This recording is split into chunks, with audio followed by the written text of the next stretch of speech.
اب تو دور ہمارا ہوگا انشاءاللہ۔ 24 کے بعد ہی 25 آتا ہے۔ 24 جب گزر جائے تو پھر اعلیٰ حضرت کا 25 آتا ہے۔ میرے عزیزوں، آج کا یہ دن پھر ہم نئے سال کے استقبال کے لیے کھڑے ہیں۔ وہی ہجوم ہے بلکہ اس سے کئی گنا زیادہ۔ جن لوگوں کو یہ لگتا ہے کہ اس دھار کو انگلی دبا کر کے روک دیا جائے تو یہ ممکن نہیں ہے۔ کچھ بات تو ہے کہ مٹتی نہیں ہستی ہماری، کچھ بات تو ہے کہ مٹتی نہیں ہستی ہماری، صدیوں رہا ہے دشمن دور زماں ہمارا۔ اور یہ اقبال نے ہم کو بے خوف کیا ہے، بزدلی نہیں سکھائی۔ اور خاص طور پر علماء اسلام اور طلبہ اسلام یہاں موجود ہیں۔ یہ کوئی نئی بات نہیں ہے جو کچھ ہم آج دیکھ رہے ہیں، یہ ہماری پرمپرا چلی ہے اور دستور ایسا ہی چلا ہے۔ باطل سے ڈرنے والے آسماں نہیں ہے ہم، 100 بار کر چکا ہے تو امتحان ہمارا۔ اور توحید کی امانت سینوں میں ہے ہمارے، آسان نہیں مٹانا نام و نشاں ہمارا، آسان نہیں مٹانا نام و نشاں ہمارا۔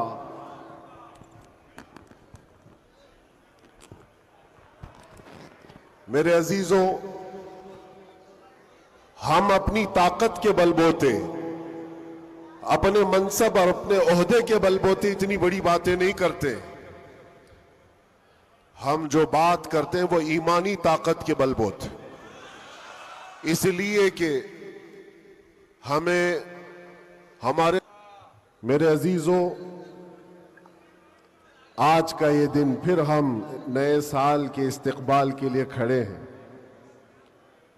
وہی ہجوم ہے بلکہ اس سے کئی گنا زیادہ۔ جن لوگوں کو یہ لگتا ہے کہ اس دھار کو انگلی دبا کر کے روک دیا جائے تو یہ ممکن نہیں ہے۔ کچھ بات تو ہے کہ مٹتی نہیں ہستی ہماری، کچھ بات تو ہے کہ مٹتی نہیں ہستی ہماری، صدیوں رہا ہے دشمن دور زماں ہمارا۔ اور یہ اقبال نے ہم کو بے خوف کیا ہے، بزدلی نہیں سکھائی۔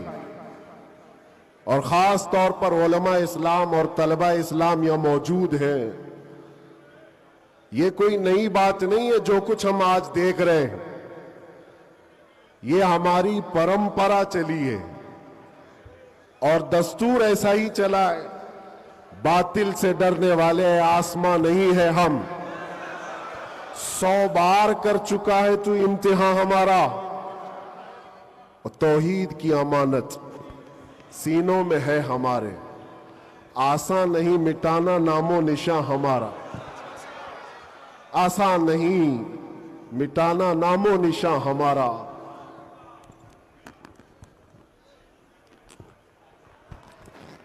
میرے عزیزوں،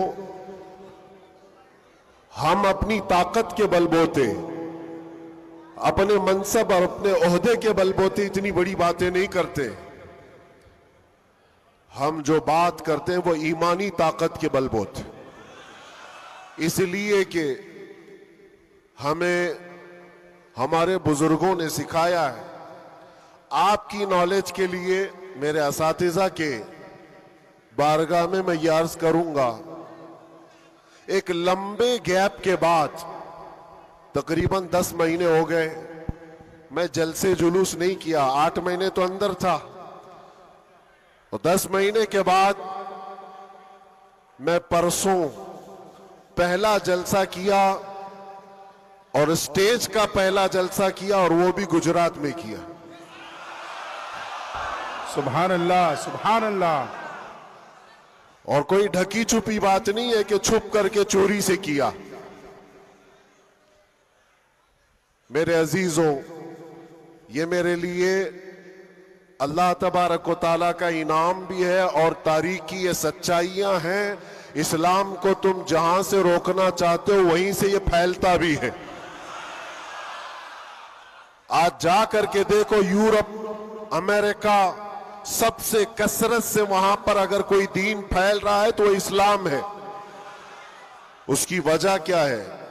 اس کی وجہ بھی یہی ہے، اسلام کی فطرت میں قدرت نے وہ لچک دی ہے، جتنا ہی دباؤ گے اتنا ہی وہ ابھرے گا۔ سبحان اللہ، سبحان میں اللہ۔ اللہ کی بارگاہ میں یہ دعا بھی کرتا تھا کہ ہمارے دینی کاموں پر کوئی فرق نہ پڑے۔ رب تبارک و تعالیٰ نے میرے لیے جو میدان کشادہ فرمایا، میں نے ابھی 3 دن پہلے کے جلسے میں یہ بظاہر، ویسے تو سب ڈرتے ہیں ابھی، علماء بھی اور خاص طور پر میرے اساتذہ سب اس بات سے تھوڑے بہت اپنے اندر سہمتے ہوئے ہیں، مجھے لے کر کے، میری سیکیورٹی کو لے کر کے۔ لیکن میرے عزیزوں، جو بولنے کے لیے اللہ نے مجھے زبان امانت میں دیا ہے، وہ جان بچانے کے لیے نہیں، دین بچانے کے لیے۔ کیا بات ہے، کیا بات ہے۔ سیدنا سرکار امام حسین رضی اللہ تعالی عنہ کی بارگاہ میں بھی، میں پچھلے سال ماریرا متحرہ میں تھا عرس کے موقع پر، اور ہمارے چاہنے والے بہت سارے موجود، خصوصیت کے ساتھ مقرر شہیر سید امین صاحب مجھ سے کہہ رہے تھے، آپ کو لے کر کے ہم بہت زیادہ خوفزدہ رہتے ہیں، ڈرتے ہیں، بہت زیادہ ڈرتے ہیں کہ آپ کا ہونا بہت ضروری ہے قوم کے لیے، نوجوانوں کے لیے۔ اس وقت میں نے یہ بات عرض کی تھی، سیدنا سرکار امام حسین کا امت میں ہونا کتنا ضروری تھا، واہ واہ۔ ان سے بڑھ کر کے تو کوئی ضروری تھا نہیں، باوجود اس کے سیدنا امام حسین نے عظیمت کا راستہ اختیار کیا اور کربلا کے میدان میں پہنچ گئے۔ میں یہ بات یہاں پر چھیڑا اس لیے کہ میں نے 3 دن قبل یہ بات بھی کہی تھی، مجھے ٹونٹ مار کر کے، تانا مار کر کے کچھ لوگوں نے بار بار یہ پوچھا تھا، اندر بھی باہر بھی، کہ کیسا لگا اندر کا ماحول، واپس آؤ گے گجرات، دوبارہ آؤ گے گجرات؟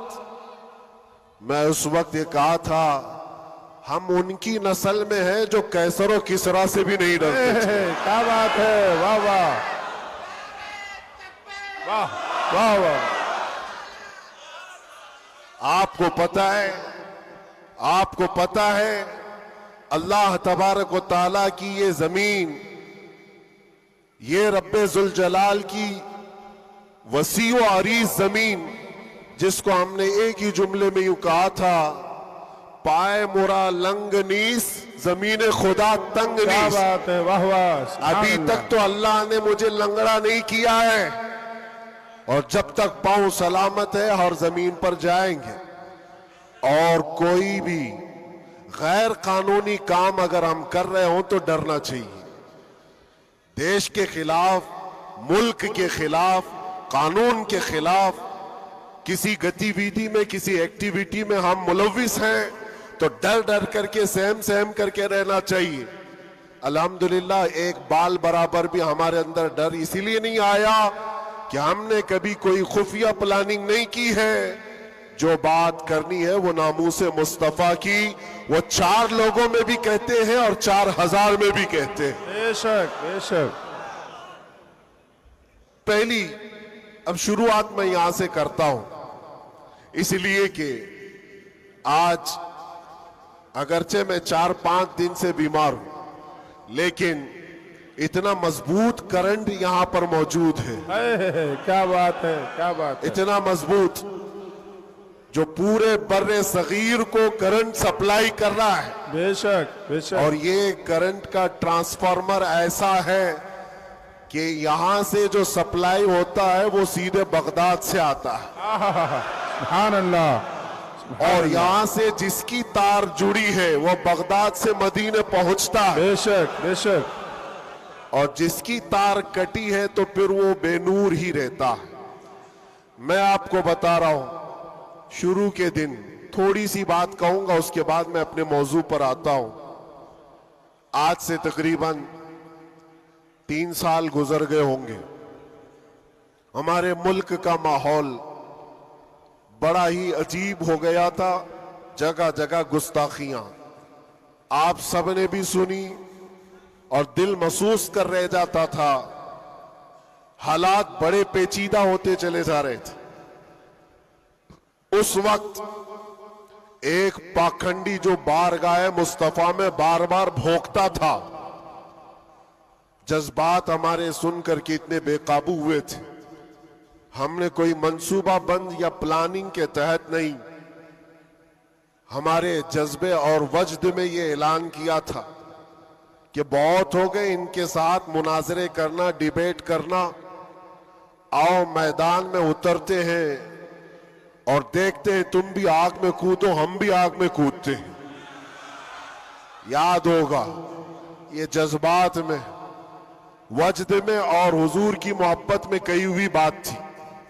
ہم نے کوئی پلان نہیں کیا تھا، کہنا تھا کہہ دیا، اور وہ تو 40-50 لوگوں کے بیچ میں کہی ہوئی بات تھی۔ مہینے کے بعد پتا چلا کہ اس بات کو اللہ نے پوری دنیا میں پہنچایا، کیا بات ہے، واہ واہ، ہر جگہ ہر علاقے میں پہنچایا، اور جس کو پہنچنا تھا اس تک تو برابر پہنچی۔ کیا بات ہے، کیا بات ہے، اور پھر بعد میں ہم کو پتا چلا کہ ہم نے کتے کی دم پر برابر پاؤں رکھا ہے۔ واہ واہ واہ واہ۔ اب سنیے، میں یہ بات کیوں چھیڑ رہا ہوں، آج یہ بات مجھے عرض کرنی کیوں پڑ رہی ہے۔ جذبات میں، وجد میں کہی ہوئی بات تو تھی، لیکن جب سامنے سے جواب آیا کہ ہاں ہم آنے کو تیار ہیں، تو پھر سوچنا بھی ہوا۔ اب میٹنگ بھی ہونے لگی، سب لوگ آنے بھی لگے، کچھ تو ہمیں ڈرانے بھی لگے، ڈرائے بھی تھے، کیا ہوگا تمہارا، اتنا بڑا اعلان کر دیو، جل جاؤ گے، مر جاؤ گے تو کروڑوں مسلمانوں کا ایمان کیا ہوگا۔ بہت سارے معاملات تھے۔ میں اس وقت پھر سوچنے پر مجبور ہوا، میں نے میرے باپ کے لیے، میری ماں کے لیے، میرے خاندان کے لیے تو نہیں کہا، اس حق رسول کے لیے کہا جس سے روشنی تو سورج بھی پاتا ہے۔ بے شک، آہا، ہے خلیل اللہ کو حاجت رسول اللہ کی۔ سبحان اللہ سبحان اللہ۔ اب دل میں یہ وسوسے بھی تو آتے، انسانی فطرت کا تقاضا ہے، گھبراہٹ بھی تھی، میں نے بہت بڑا اعلان تو نہیں کر دیا، کیا ایسی بات ہونا چاہیے، نہیں ہونا چاہیے، اس پہ تو بہت سارے تبصرے بھی تھے۔ میں نے یہ باتیں کبھی کہی نہیں، اس لیے کہ حالات تھے، ہوئے، گزر گئے، لیکن میں نے کبھی کہا نہیں۔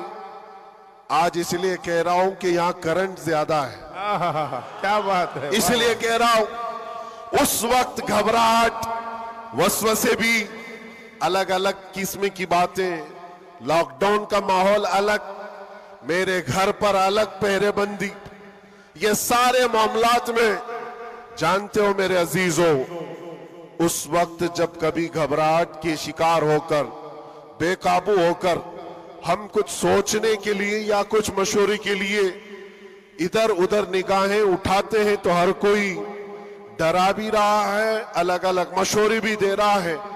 بڑی ہمت کے ساتھ مارارا متحرہ کے اس عظیم ٹرانسفارمر پر میں نے کانٹیکٹ کیا حضور امین ملت کی بارگاہ میں نے عرض کیا کہ حضور بات ایسی ہے، ناموس مصطفیٰ کی بات ہے اور حضور کی عزت کی بات ہے، غریب ہے، فقیر ہے یہ آدمی، میرے پاس نہ علم کی دولت نہ میرے پاس عمل کی دولت، میں نے تو اعلان کر دیا اور میں جانا چاہتا ہوں دلی، آپ کیا فرماتے ہیں؟ بڑے بڑے پیروں کی بات الگ ہے میرے عزیزوں، سب کمفرٹ زون میں بیٹھنے والوں کی بات نہیں کرتا، بڑے شاہانہ کرسیوں پر بیٹھ کر کے لوگوں میں اپنا رعب جمانے والوں کی بات نہیں کرتا، اس عظیم مرد قلندر کا جواب آتا ہے، کہتے ہیں کہ بچے تو نے اپنے گھر کے لیے نہیں پکارا ہے، وہ میرے نانا جان کی بھی عزت ہے، پورے کائنات کی بھی عزت ہے، اللہ کے عظیم رسول کی بھی عزت ہے۔ رسالت، نعرہ رسالت، برکاتی دولہا، برکاتی دولہا، محافظ ناموس رسالت، نعرہ تکبیر۔ واہ، بات یہیں پر ختم نہیں ہوتی کہ اگر کہہ دیا کہ تو نے اعلان کر دیا اچھی بات ہے، جاؤ اللہ تعالیٰ تمہاری حفاظت کرے گا، میں یہاں بیٹھ کر دعا کرتا ہوں، نہیں، اس عمر میں ٹھنڈیوں کے عالم میں کہا کہ بیٹا تم وہاں سے نکلو، میں ماررہ سے اپنی تبرکات لے کر دلی پہنچوں گا۔ واہ واہ واہ واہ واہ واہ واہ، بہت واہ،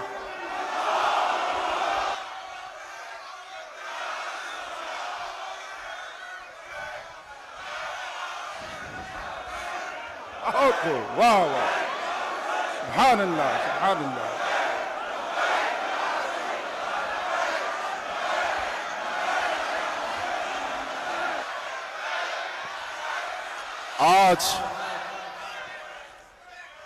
آج یہ بات اسی لیے عرض کر رہا ہوں، کیسے آقاؤں کا بندہ ہوں رضا، بول بالے میری سرکاروں کے۔ سبحان اللہ سبحان اللہ۔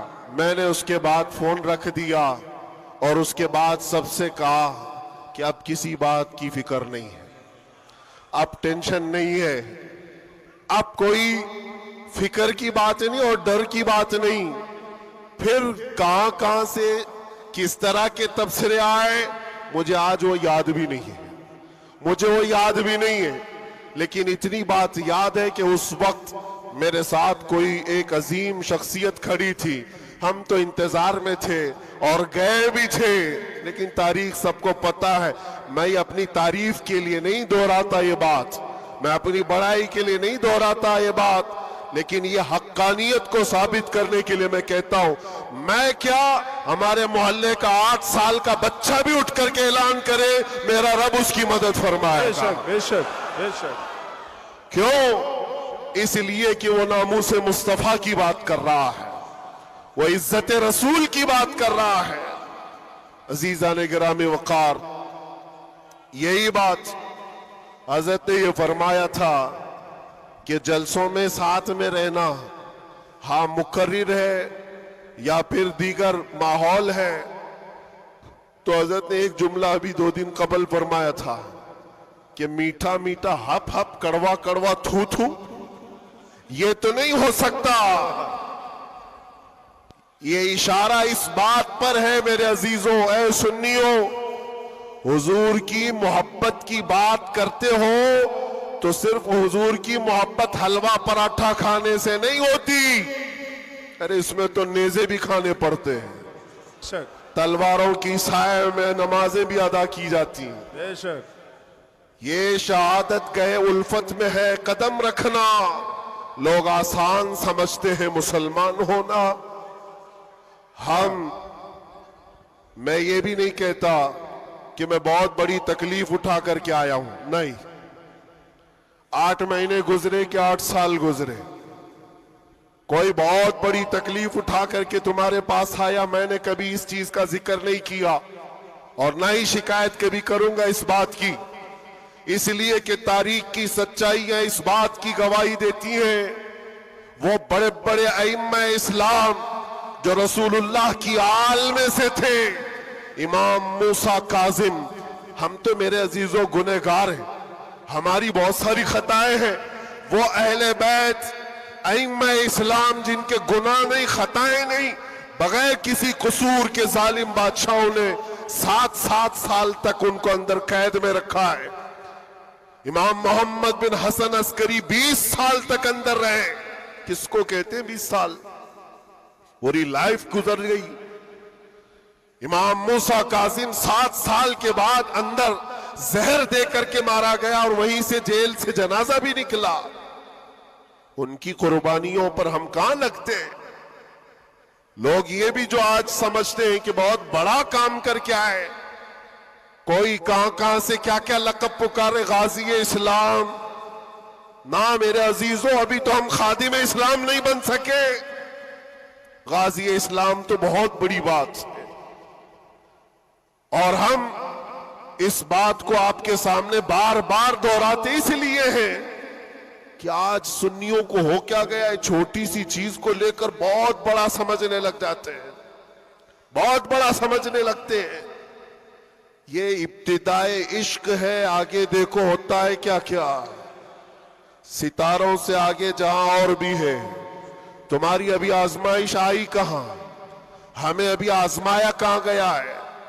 قرآن تو یہ کہتا ہے کہ ام حسبتم ان تدخلوا الجنت ولما يأتكم مثل الذين خلوا من قبلكم مستهم البأساء والضراء وزلزلوا حتى يقول الرسول والذين آمنوا معه متى نصر الله الا ان نصر الله قریب. رب تعالیٰ فرماتا ہے کیا تم یہ سوچ کر بیٹھے ہو کہ تم سیدھے جنت میں چلے جاؤ گے اور تم کو ویسی تکلیفیں نہیں آئیں گی جیسے پہلے والوں کو آئی تھی؟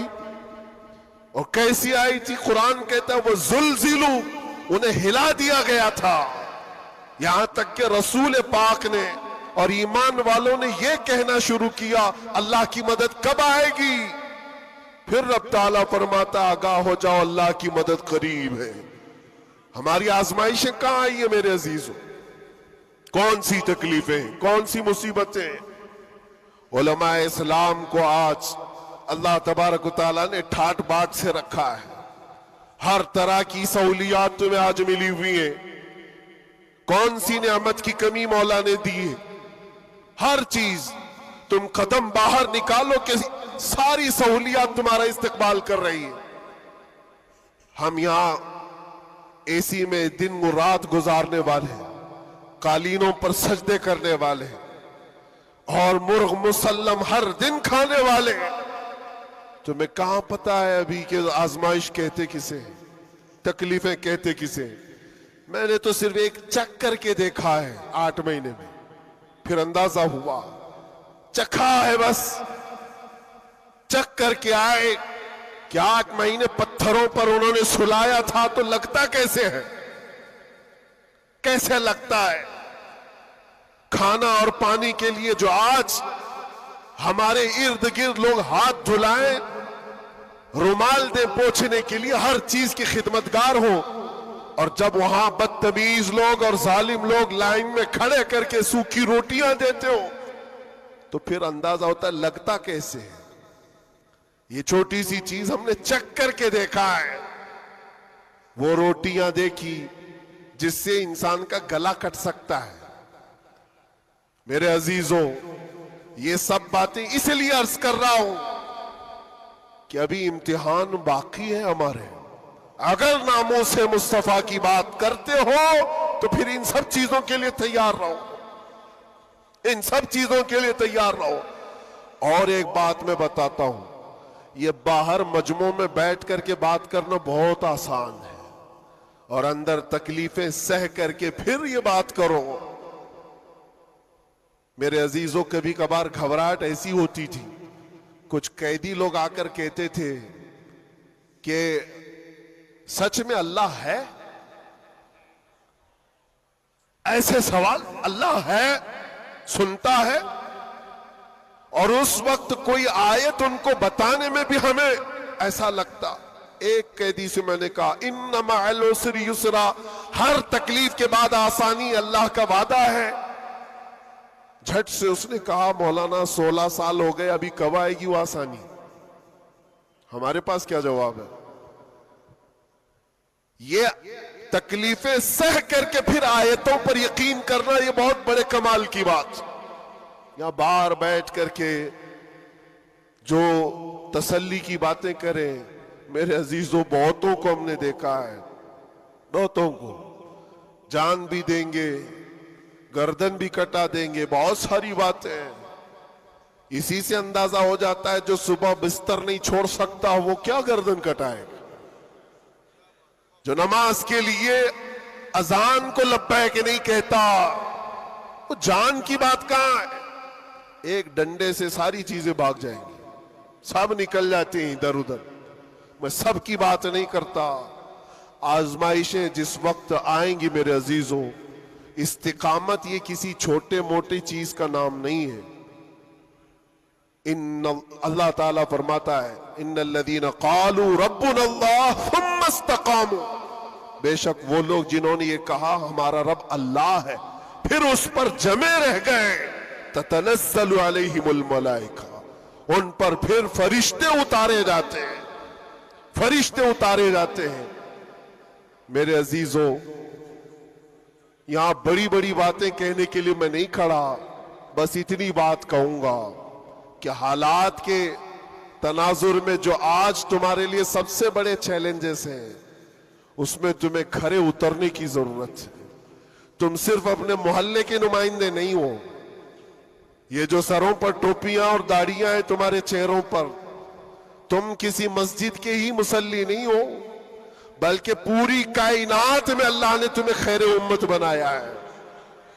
سب انسانوں کے لیے تم رہبر ہو, رہنما ہو. تمہارے اخلاق ہر کوئی آج دیکھ رہا ہے. تم ایمبیسیڈر ہو کس کے؟ رسول پاک کے. تم ترجمان ہو اخلاق رسول کے. اگر آج تم نہیں اٹھو گے اور یہ اخلاق نہیں دکھاؤ گے تو اس سے صرف تمہارے گھر کا نہیں, پورے دین اسلام کا, آگے آنے والی نسلوں کا بہت بڑا خسارہ ہے, بہت بڑا نقصان ہے. نوجوانوں سے میں بار بار یہ اپیل کرتا آیا ہوں, اے نوجوانوں اٹھو, اٹھو, وہ گھر نہ حشر نہ ہوگا پھر کبھی, دوڑو کہ زمانہ چال اپنی چل گیا ہے. اور دہر میں اس میں محمد سے اجالا کر دو, قوت عشق سے ہر پست کو بالا کر دو. آج تمہارے صرف کھڑے ہونے کی دیر ہے. کس چیز کے لیے کھڑے ہونے کی دیر ہے؟ جب میں ایسی باتیں کرتا ہوں تو ہمارے جو رشتہ دار قلم کاپی لے کر بیٹھے ان کو لگتا ہے یہ جنگ کے لیے بلا رہے ہیں, ابھی تلوار بھالے نیزے کی بات کر رہے ہیں. میرے عزیزو, تمہارے لیے سب سے بڑا ہتھیار عشق مصطفیٰ ہے, عشق رسول ہے, محبت مصطفیٰ ہے. اور جب وہ کسی کے اندر آ جاتا ہے تو پھر اس کے اخلاق سے وہ نظر بھی آتا ہے, اس کے اخلاق سے وہ نظر آتا ہے. جاہل عاشق رسول نہیں بن سکتا. عاشق رسول علم کی طرف بڑھتا ہے. جاہل اور ایسا بدعقیدہ جو دعویٰ کرتا ہو حضور کے غلام ہونے کا, اگر اس کی زبان میں سچائی نہیں ہے تو وہ عاشق رسول ہے ہی نہیں. اللہ کے نبی صلی اللہ تعالی علیہ وسلم نے فرمایا, میرے غلاموں میں سے جتنے ہیں اگر کوئی منافق ہو تو منافق کے اندر دو عادتیں جمع نہیں ہو سکتی. حضور پاک صلی اللہ علیہ وسلم فرماتے ہیں دو عادتیں منافق کے اندر نہیں آ سکتی. وہ کون سی دو عادتیں ہیں؟ اچھے اخلاق. یہ اچھے اخلاق, یہ صرف ہنس کر کے ملنا اس کو اچھے اخلاق نہیں کہتے, وہ بہت لمبی اس کی ایک تشریح ہے. اچھے اخلاق منافق کے اندر نہیں آ سکتے. اور دوسری چیز, اللہ پر توکل اور رسول کی ہر بات پر یقین, یہ منافق کے اندر نہیں آ سکتی. میں آپ سے پوچھتا ہوں, اللہ رب العزت کی ہر بات پر آپ کو یقین ہے؟ رسول پاک کے ہر فرمان پر یقین ہے؟ بے شک. اگر یقین ہے تو یہ زبان سے بولنے کی بات کیا ہے, پھر تمہارا عمل کہاں ہے؟ اسی لیے سیدنا ابو بکر شبلی رحمت اللہ تعالی علیہ سلسلہ قادریہ کے بڑے بزرگ ہیں, غوث پاک کے دادا پیروں میں آتے ہیں. آپ کہتے ہیں میری زندگی کا سب سے کٹھن سوال, سب سے مشکل سوال یہ ہے, اگر کسی نے مجھ سے پوچھ لیا کیا تم حضور پاک صلی اللہ علیہ وسلم سے محبت کرتے ہو, وہ کہتے ہیں میرے لیے سب سے کٹھن سوال ہے. ابھی میں پوچھوں تو سب ہاتھ بھی اٹھائیں گے, سب اٹھا دیں گے. حضور پاک صلی اللہ علیہ وسلم سے محبت ہے یعنی سب چلا کے بولیں گے ہے. لیکن حضرت ابو بکر شبلی کہتے ہیں یہ میرے لیے اس کا جواب سب سے مشکل ہے. کہا اس میں کیا مشکل ہے؟ آپ فرماتے ہیں اگر نہ کہہ دیا تو ایمان چلا جائے گا، اگر نہ کہہ دیا تو ایمان چلا جائے گا، اور اگر ہاں کہوں تو میرے اعمال اس کے مطابق نہیں، جھوٹا پڑ جاتا ہوں، دل ملامت کرے گا، زبان سے تو رسول پاک کی محبت کی بات کرتا ہے، کہاں ہے تیرے عمل؟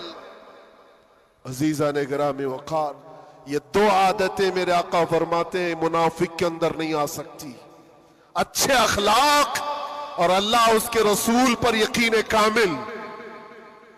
یقین سے ہی تو عاری ہوتا ہے منافق، یقین اس کا ختم ہو چکا ہوتا ہے۔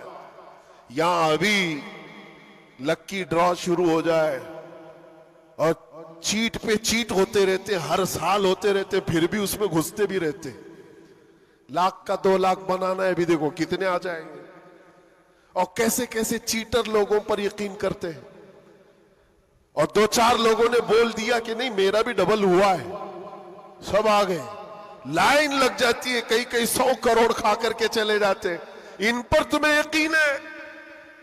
اور مصطفیٰ کریم صلی اللہ تعالی علیہ وسلم نے فرمایا تم صبح اپنی نیند کو چھوڑ کر، بستر کر چھوڑ کر، اپنے گھر سے وضو کر کے مسجد کی طرف نکل کر آئے، 2 رکعت نماز ادا کر لیا، حضور پاک صلی اللہ علیہ وسلم فرماتے پوری دنیا کی دولت سے زیادہ قیمتی ہے۔ سبحان اللہ، سبحان اللہ۔ یقین ہے اس پر تو انویسٹ کرو، اگر حضور پاک صلی اللہ علیہ وسلم کی ہر بات پر یقین ہے تو انویسٹ کرو اس پر۔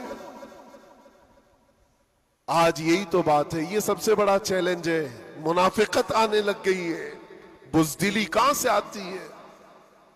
اللہ اس کے رسول کی ہر بات پر یقین کامل ہو جائے بندے کو تو پھر وہ منافق نہیں رہتا، وہ ایمان والا ہوتا ہے، اور پھر مصیبتیں تو آئیں گی لیکن مصیبتیں اس کا کچھ نہیں بگاڑ سکتی۔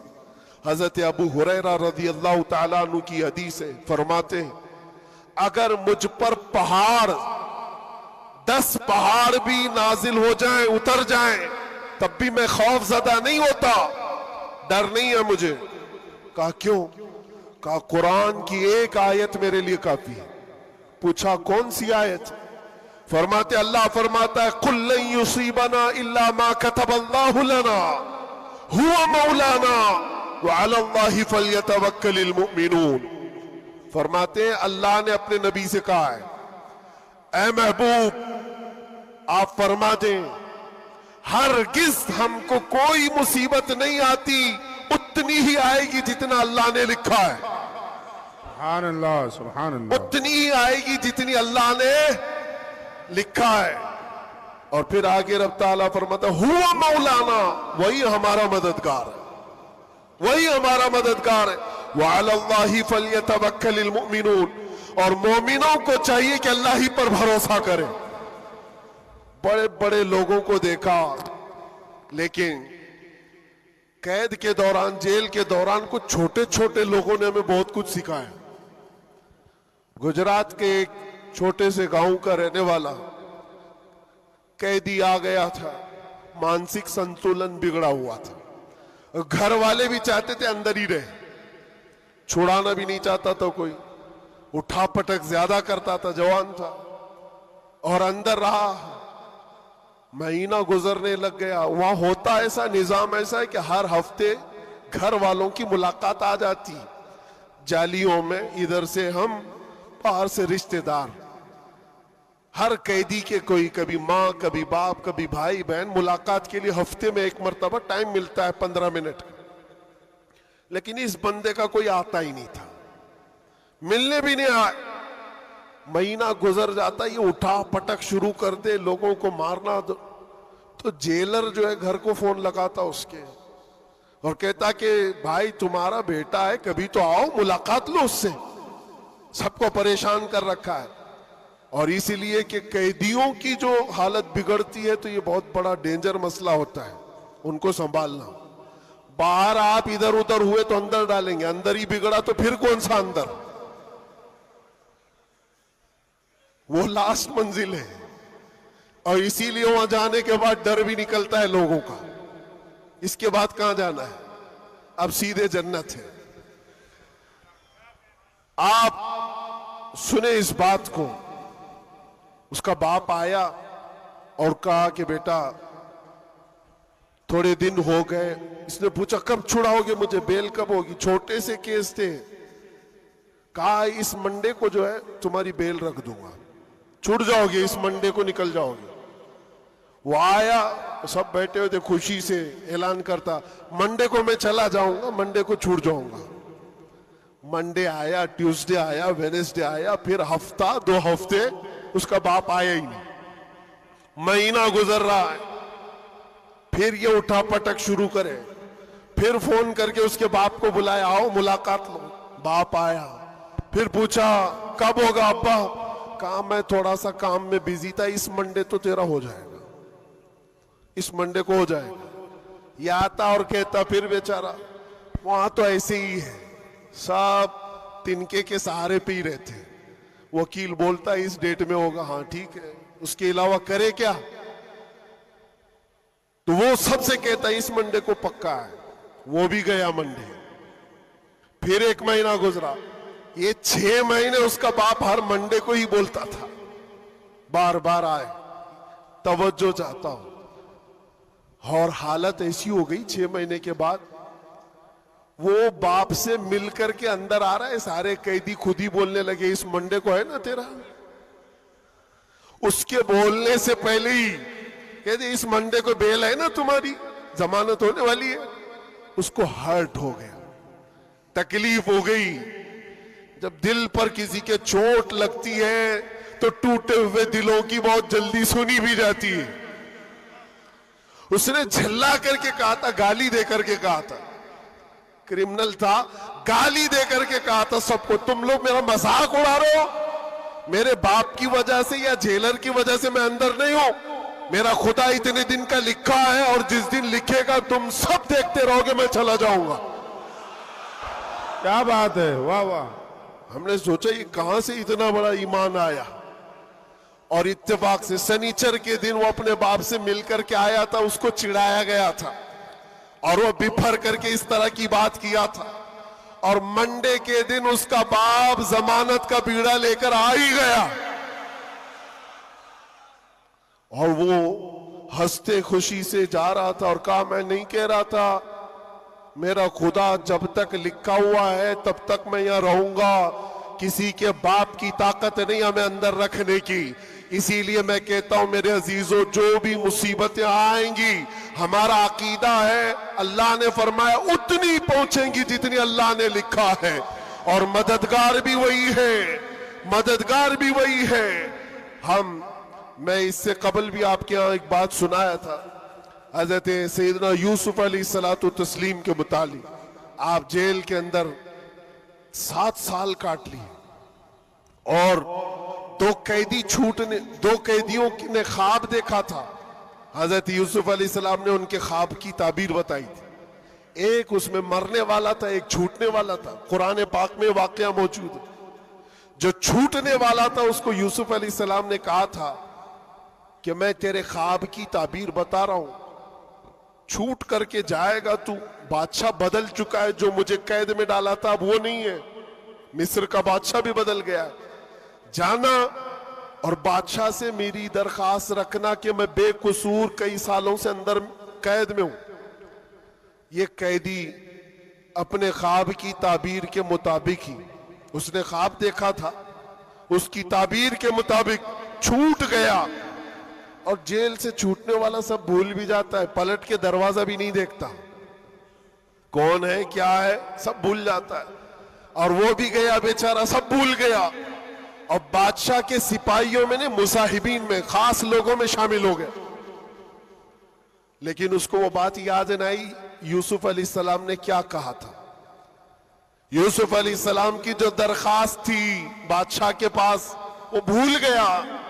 اور بعض روایتوں میں پھر 7 سال گزر گئے بنا کسی غلطی اور قصور کے.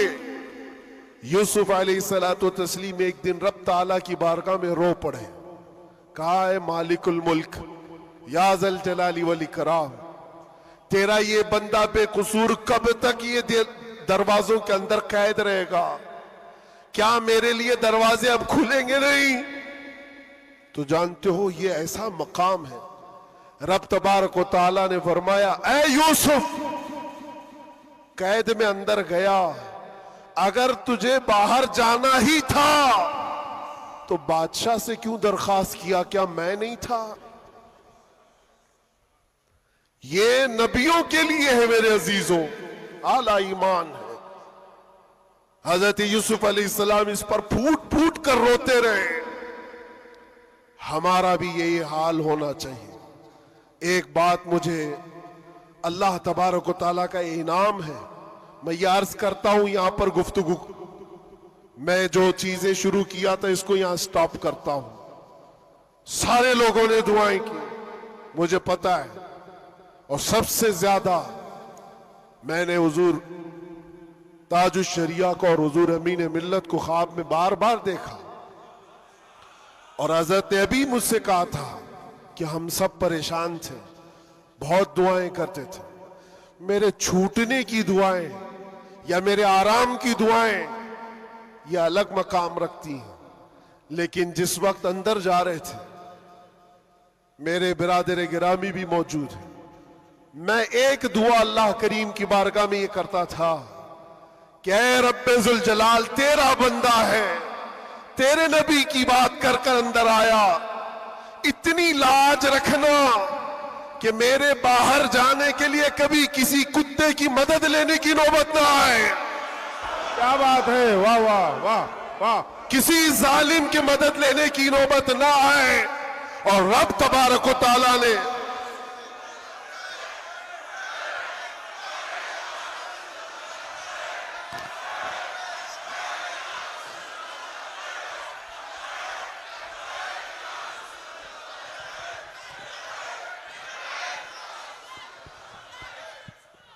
اس بات کی وضاحت بھی کر دوں, بہت بڑی ذمہ دار شخصیت موجود ہے, میرے الفاظ کا میں ذمہ دار ہوں جو کچھ کہہ رہا ہوں.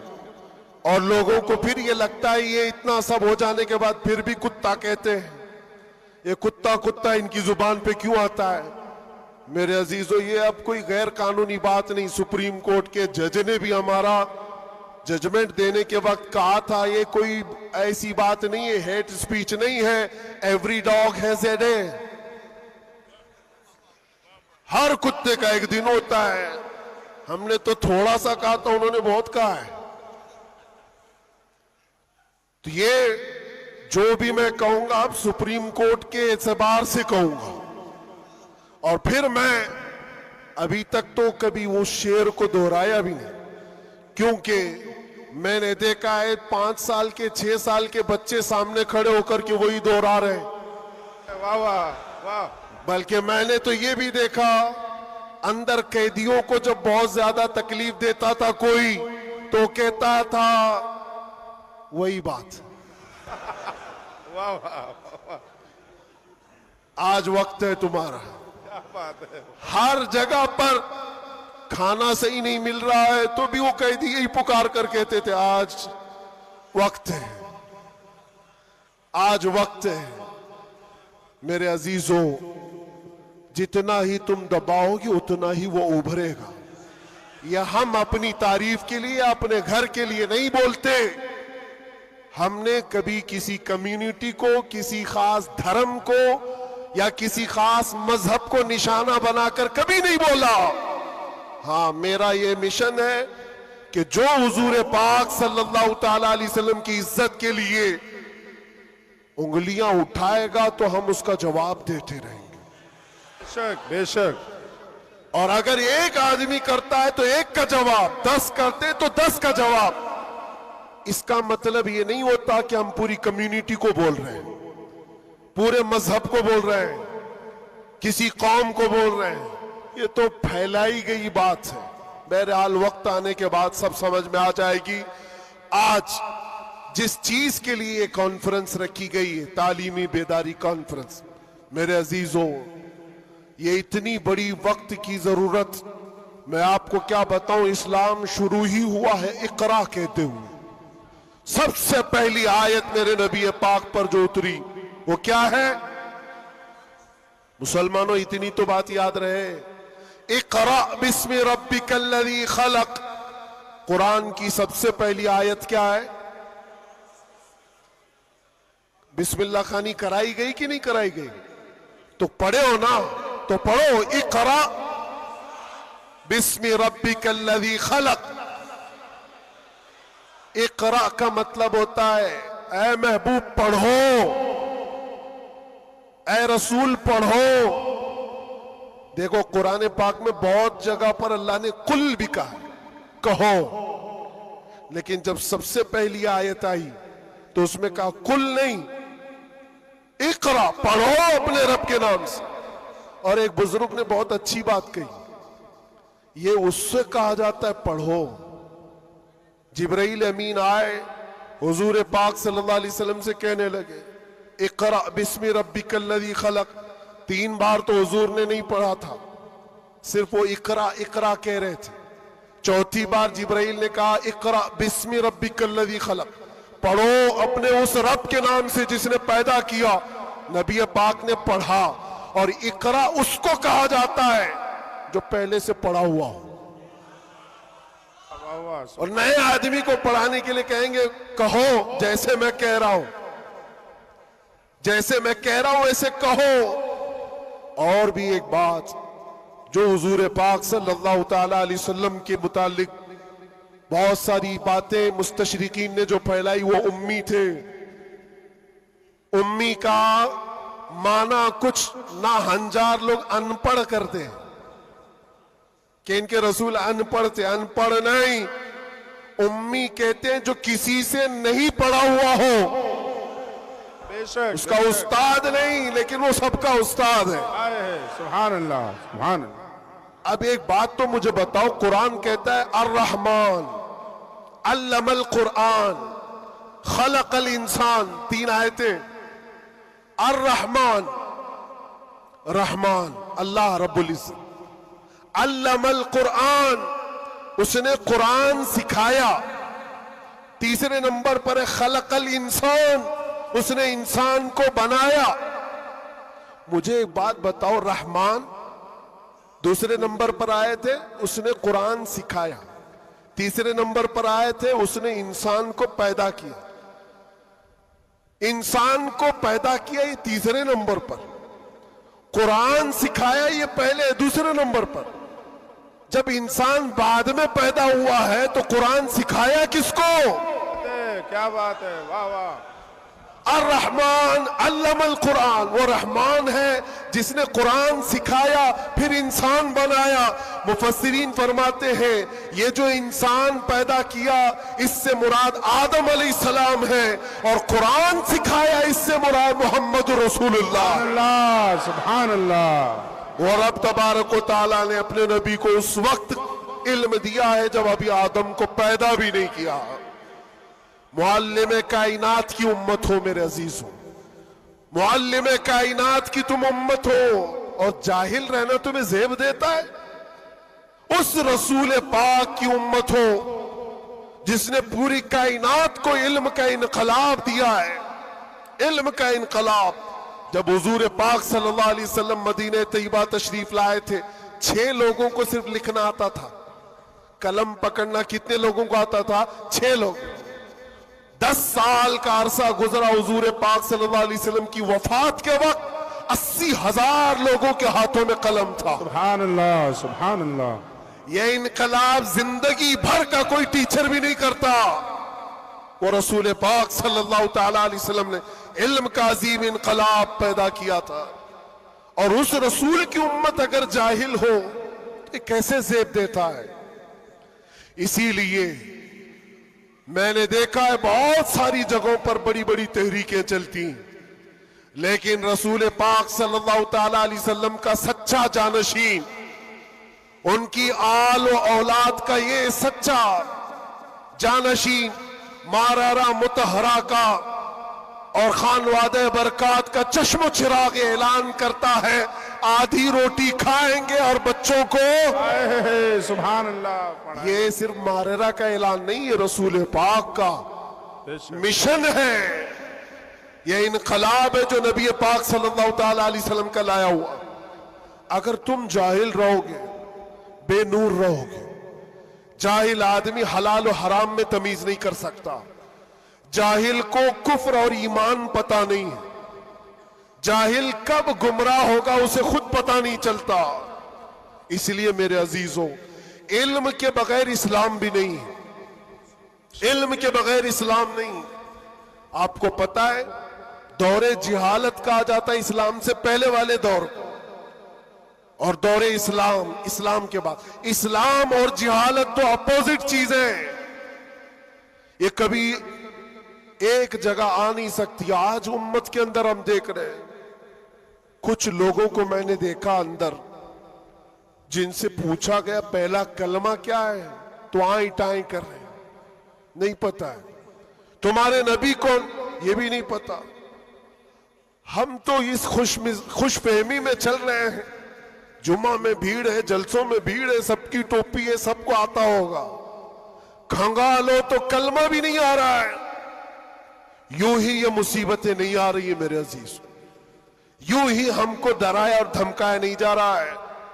تمہارے اندر علم کی دولت ہو تو تم اپنے رب تبارک و تعالیٰ کی ذات پر یقین کامل کے ساتھ جیو گے. آج دلم الیقین کے ساتھ جو جیتے وہ جہالت کی وجہ ہے. جہالت ہے. اور جو جس طرح ہانکنا چاہے آج ہانک رہا ہے تمہیں. علم کی طرف آؤ. علم کی طرف. ہر بچے کو آج پڑھا لکھا ہوا ہونا ضروری ہے. ہر بچے کو. اور جب ہم علم کی بات کرتے ہیں تو کچھ لوگوں کو یہ لگتا ہے مولانا صرف مدرسوں میں لے جانے کی بات کرتے ہیں. مدرسوں میں لے جانے کی بات کرتے ہیں. علم صرف مدرسوں کی بات نہیں ہے. علم کو جو فرق کیا گیا ہے نا، یہ دینی علم ہے، یہ دنیاوی علم ہے. ابھی آپ سے میں پوچھوں دینی علم کیا ہے، دنیاوی علم کیا ہے، آپ یہی کہیں گے قرآن، حدیث، فقہ، یہ سارے دینی علم ہیں. سائنس، جغرافی، فزکس، کیمسٹری، یہ دنیاوی علم ہے. یہ غلط سوچ ہے، غلط کانسیپٹ ہے. دینی اور دنیاوی علم اس طرح سے فرق نہیں کیے جاتے.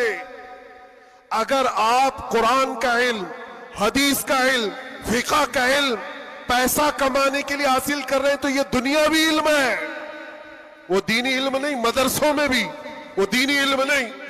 اور سائنس پڑھتے ہو، جغرافی پڑھتے ہو، کیمسٹری پڑھتے ہو اللہ کو پہچاننے کے لیے تو یہ دینی علم ہے. یہ دینی علم ہے. تمہاری سوچ سے ہی دینی اور دنیاوی کا فرق ہوتا ہے، نہ کہ ڈپارٹمنٹ اور شعبے سے فرق ہوتا ہے.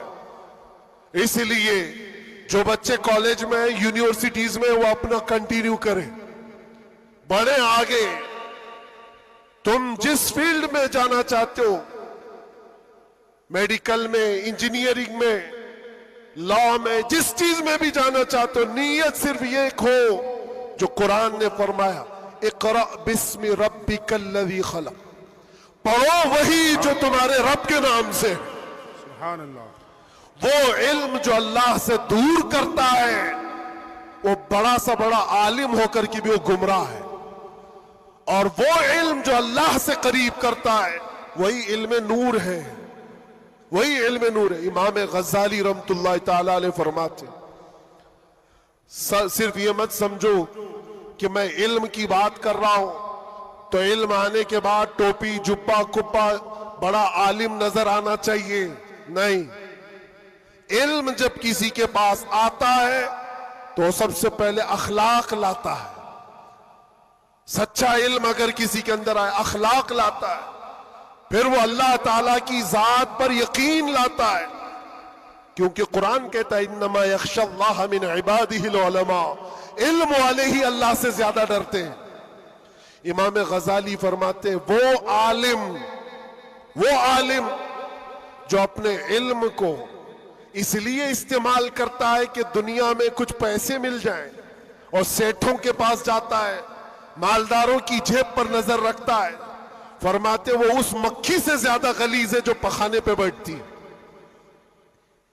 بلکہ وہ کہتے ہیں وہ عورت جو اپنا جسم بیچتی ہے اس سے بھی زیادہ یہ غلیظ ہے، کیونکہ وہ جسم بیچتی ہے اور یہ ایمان بیچتا ہے.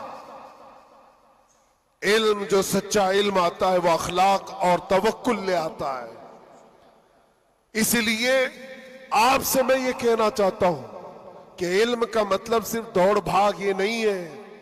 کوئی بھی کالج مل جائے, کوئی بھی یونیورسٹی مل جائے, کوئی بھی مدرسہ مل جائے, تمہارا ٹارگٹ یہ ہونا چاہیے وہ علم مجھے ملے جو مجھے میرے رب کی پہچان دلائے, مجھے میرے رب کی پہچان دلائے. اور جب اللہ رب العزت کے نام سے کوئی شروع کرتا ہے میرے عزیزوں, بڑے بڑے انقلابات آتے ہیں, بڑے بڑے انقلابات آتے ہیں. یہ آج دنیا چھپا چھپا کر رکھ رہی ہے. ہمارے دامن میں علماء کی کمی نہیں رہی اسلام میں کبھی. یہ تو جاہل آج ہوئی ہماری قوم, ورنہ دنیا کو کیا نہیں دیا ہے علماء اسلام نے. آپ کو پتا ہے یہ سب جو اٹھائے ہوئے کیمرے ہیں یہ کس کی دین ہے؟ سب سے پہلے ابن الحیثم نے یہ کیمرے کی ایجاد کی تھی اور اس کی تھیوری بھی بنائی تھی اپنی آنکھوں کے لینس سے. دنیا کو اڑنے کا طریقہ دینے والا عباس بن فراز, سب سے پہلے پلین بننے سے بھی پہلے اڑ کر کے ایک مینارے سے پیراشوٹ کا تصور دینے والا, ایکس رے کا تصور دینے والا عالم اسلام ہے. خوارزمی نے گھڑی کا تصور دیا ہے. الجبرا اسلامی علماء نے تمہارے سامنے رکھا ہے. آج جو یہ ہند سے لکھے جاتے ہیں 1 2 3 یہ عادات کہاں سے آئے؟ اسلامی علماء نے اس کو ایجاد کی. ایجادات کی ایک لمبی فہرست ہے. آج بھی کیلیفورنیا یونیورسٹی کے اندر, امریکہ کے اندر طب میں, میڈیکل میں اور بچوں کی سرجری پر جو لکھی گئی سب سے پہلی کتاب ابو علی سینا کی ہے. القانون آج بھی رکھی ہوئی ہے.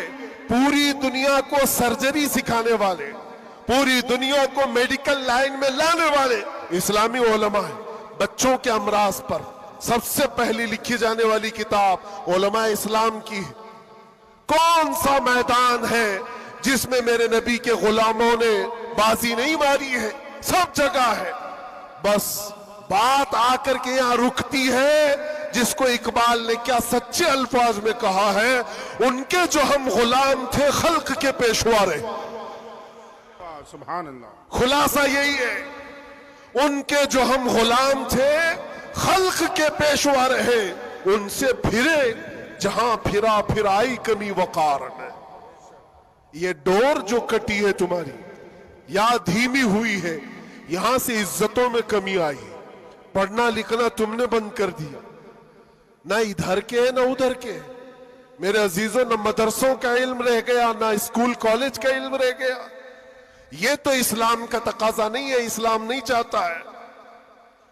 اس لیے آج کی اس کانفرنس کے ذریعے سے یہ تعلیمی بیداری کانفرنس ہے. میں اویئرنس لانا چاہتا ہوں. اور اب اگر کوئی یہاں بیٹھا ہوا یہ عہد کر کے اٹھتا ہے کہ مجھے علم حاصل کرنا ہے, ہماری یہ کانفرنس اصول ہوگی. دل میں سوچتے ہو حاصل کرنا ہے. اور علم کی کوئی عمر نہیں ہوتی. یہ مت سوچنا میری شادی ہو گئی, بچے ہو گئے, اب کیا پڑھوں گا. ارے بوڑھے ہو جاؤ, داڑھی سفید ہو جاؤ, تب بھی تمہارے علم حاصل کرنے کی عمر نہیں جائے گی. سیدنا عمر ابن خطاب جلیل القدر صحابی ہیں, کہتے مجھے سورہ بقرہ پڑھنے میں 12 سال لگ گئے. تم چاہتے ہو جمعہ آدھ دن کے اندر قرآن بھی ختم ہو جانا چاہیے. ہاں, اس میں مٹا دو اپنی ہستی کو اگر کچھ مرتبہ چاہو کہ دانا خاک میں مل کر گلے گلزار بنتا ہے. شیخ سعدی رحمت اللہ علیہ فرماتے 60 سال کے بعد تو میں نے علم دیکھا ہے. اور یہ شرم و حیا کی بات نہیں, علم حاصل کرنا ہو. اچھا, پہلے کے بوڑھے لوگ اگر کہتے ہیں ہمارے زمانے میں حالات برے تھے, کوئی آیا ہی نہیں سکھانے کے لیے, ہمارے پاس اسکول نہیں تھے, مدرسے نہیں تھے, پہلے والے کہتے تو ہو سکتا ان کا یہ عذر ہے. تمہارے پاس اب کوئی عذر ہی نہیں رہ گیا. قیامت کے دن رب تبارک و تعالیٰ اگر تمہاری پکڑ کرے کہ علم حاصل کرنا فرض تھا, تو نے سیکھا کیوں نہیں, یہ نہیں کہہ سکتے کہ مولا میرے پاس کوئی ذریعہ نہیں تھا. یہ جو مٹھی میں اتنا بڑا موبائل اٹھاتے ہو پورا مدرسہ بھی رکھتا ہے, اسکول بھی رکھتا ہے, کالج بھی رکھتا ہے. کون سی قرات نہیں ہے اس کے اندر, کون سا علم نہیں ہے اس کے اندر. لیکن نوجوانوں کو یہ لگتا ہے یہ موبائل تو پب جی کے لیے آیا ہوا ہے, یہ موبائل تو فیس بک انسٹا کے لیے آیا ہوا ہے, تمہیں تو بہت کچھ حاصل کرنے کا ذریعہ یہ موبائل پکڑا دیا گیا ہے. اب قیامت کے دن تمہارے پاس عذر نہیں ہوگا, عذر نہیں ہوگا. تم سے اگر سوال ہوا کہ وضو میں کتنے فرائض تھے, نماز میں کتنے فرائض تھے, قرآن تجوید کے ساتھ پڑھنے کے کیا کیا اصول تھے, تم ہائے ہائے ہائے ہائے کرتے رہ گئے, مجھے پتا ہی نہیں, کوئی پڑھایا نہیں. تو پوچھا جائے گا تیرے پاس ذریعہ تھا, ابھی جا کر سرچ کر کے دیکھ لینا وضو میں کتنے فرائض ہیں. موبائل 1 منٹ سے پہلے تمہیں لا کے دکھا دے, بتا دے گا. ہاں زیادہ سے زیادہ کیا ہوگا, کنفیوژن. کیا میں نے سرچ تو کیا ہے وضو میں کتنے فرض, اب آ تو گیا جواب, لیکن یہ پتہ نہیں چل رہا یہ اپوزیشن کا ہے کہ ہمارا ہے. اس کے لیے تو علماء بیٹھے ہوئے. اتنا پوچھ سکتے ہو کہ حضرت میں نے ریسرچ کیا ہے, یہ ساری چیزیں تو مجھے مل گئی. حضور پاک صلی اللہ علیہ وسلم کے لیے میں نے سرچ کیا, حضور کی عمر کتنی تھی, حضور کے ازواج کتنے تھے, حضور کی اولاد کتنی تھی, حضور پاک نے مکے میں کتنے دن گزارے, مکے میں مدینے میں کتنے گزارے, کتنے غزوات میں حضور شریک ہوئے, سب میں نے سرچ کیا ہے, مجھے جواب ملا ہے. اس پر پورا یقین کرنے سے پہلے کسی عالم اہل سنت کے پاس آ جاؤ اور کراس ویریفیکیشن کرنا, بس اتنا ہی ذمہ داری.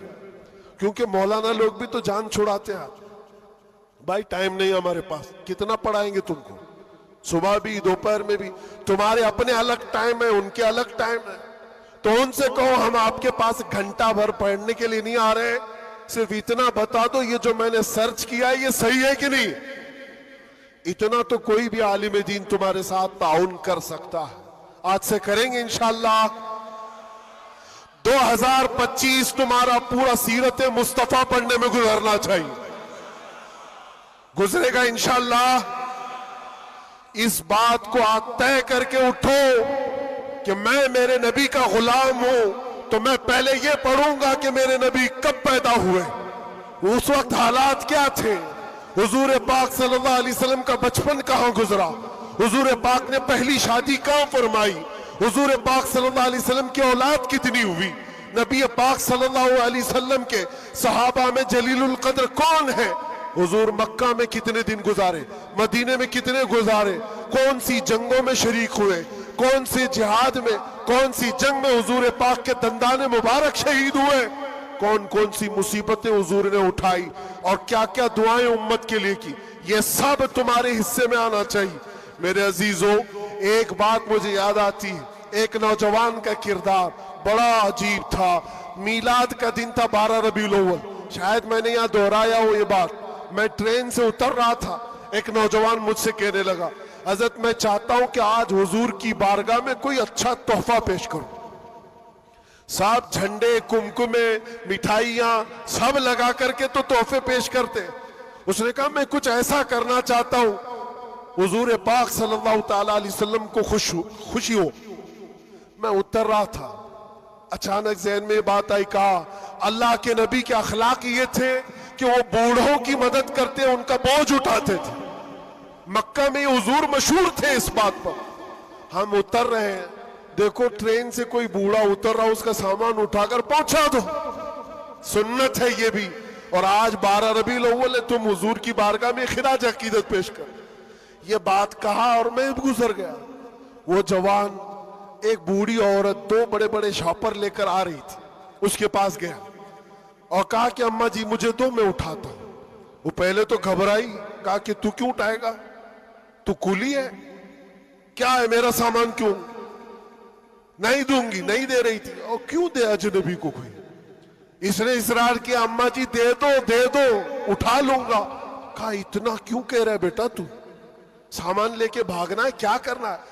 اس نے صاف صاف سمجھا دیا, اما جی بات یہ ہے آج 12 ربیع الاول کی تاریخ ہے، ہمارے پروفٹ محمد صلی اللہ علیہ وسلم کا جنم دن ہے، اور ان کی عادت تھی کہ وہ بوڑھے لوگوں کا بوجھ اپنے ہاتھ اٹھاتے تھے، میں چاہتا ہوں کہ ان کا عمل دہراؤں، ان کے اخلاق پر عمل کروں اور میں ان کی روح کو خوش کروں۔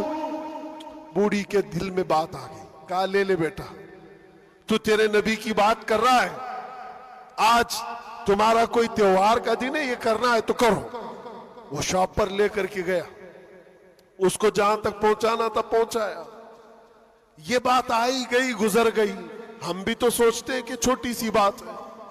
6 مہینے گزر جانے کے بعد، 6-7 مہینے کے بعد اس نوجوان نے مجھ سے کہا کہ حضرت وہ بوڑھی عورت جس کا میں سامان اٹھایا تھا وہ ابھی رابطے میں کانٹیکٹ میں ہے، ابھی آئی اور کہہ رہی ہے کہ بیٹا 6 مہینے گزر گئے، اب تک میں تیرے نبی کا بایو ڈاٹا ہی پڑھ رہی ہوں، واہ واہ واہ، اب تک میں ان کے اخلاق ہی پڑھ رہی ہوں۔ کہا کیوں؟ کہا تیرے اس عمل نے مجھے اتنا متاثر کیا کہ اس زمانے کا کوئی جوان، ارے میرے بیٹے میرے پوتے نہیں آئے مجھے لینے، کسی اور کا بیٹا میرا سامان اٹھا رہا ہے، اس کے اندر اتنا اثر کہاں سے آیا؟ اور جب تو نے بتایا یہ تیرے نبی کے عمل ہے، میں نے سوچا کہ اس نبی کو کیوں نہ پڑھوں، پڑھتے پڑھتے میں اس مقام پر پہنچ گئی، بتاؤ تیرا نبی کہاں ہے، میں بھی جاؤں غلامی میں شامل ہو جاؤں۔ واہ واہ واہ واہ، سبحان اللہ۔ تمہارے اخلاق سے انقلاب آ سکتا ہے، تمہاری عادات سے انقلاب آ سکتا ہے، لیکن جب تم خود سیرت نہیں پڑھنا چاہتے تو دنیا تو پھر یہی تانے دے گی کہ آتنکوادی ہیں، یہ دہشت گرد ہیں، ان کے منہ پر تھپڑ مارنے کا طریقہ یہی ہے۔ ہم تمہاری سرٹیفکیٹ کے محتاج نہیں ہیں، ہم تمہارے بولے جانے سے کچھ بھی پرواہ نہیں کرتے، تمہیں اپنے نبی کے اخلاق کر کے دکھانا ہے، کر کے دکھانا ہے، نفرت نہیں۔ حضور پاک صلی اللہ تعالی علیہ وسلم سے اگر محبت ہے تو اٹھو اور علم کو عام کرو، اور حضور کی سیرت پڑھنے کے بعد تمہارا دل کشادہ ہو جائے گا، ذہن وسیع ہو جائے گا، سوچنے کی طاقت بڑھ جائے گی، اس لیے کہ سن سن کر کے ماننا اور ہے، جان کر کے ماننا اور ہے۔ جب سمجھ جاؤ گے تو روز عشق بڑھتا چلا جائے گا۔ آپ چاہتے ہو میرے نبی پاک کی محبت اور آئے؟ چاہتے ہو حضور کا عشق اور بڑھے؟ صرف اور صرف یہ ہے کہ حضور کو پڑھنا شروع کرو، سیرت پڑھو، اور اتنا گم ہو جاؤ، اتنا گم ہو جاؤ کہ پھر تم مسکرا بھی دو یا چلنے پھرنے لگو تو دنیا پکار کر کہے گی اس کے اندر سے مدینے کی خوشبو آتی۔ کیوں؟ پڑھنے والا اسی میں ملبوس ہو جاتا ہے۔ 3 گھنٹے فلم دیکھ کر کے یہاں ناٹک کرنے لگتا ہے آدمی، کیوں؟ اس لیے کہ انسان کی فطرت ایسی ہے، جو دیکھتا ہے وہ کیچ کرتا ہے اور اسی طرح کرنے کی کوشش کرتا ہے، اور جب بار بار حضور کی سیرت پڑھو گے دنیا میں بات ویسی کرو گے جیسے میرے نبی کرتے تھے۔ بے شک بے شک۔ اس لیے بس بات اتنی ہے، بہت میں وقت لے لیا، اس لیے اتنا لمبا کھینچ رہا تھا کہ 2025 آ جائے۔ واہ واہ واہ واہ، کیا بات ہے۔ آ گیا ابھی، اور الحمدللہ، سبحان اللہ۔ اور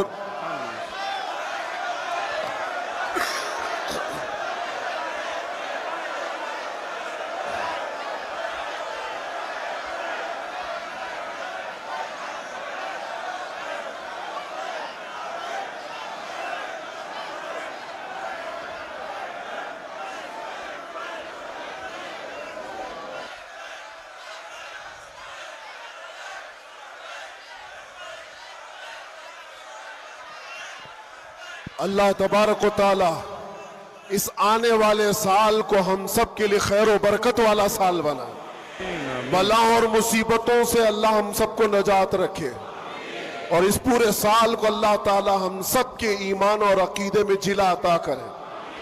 بات وہی میں دوہرا کر ختم کرتا ہوں میرے عزیزوں، 24 کو جانا تھا چلا گیا، اور اعلیٰ حضرت کا 25 کو آنا تھا واہ واہ اور انشاءاللہ 25 میں یہ سکہ چلے گا انشاءاللہ.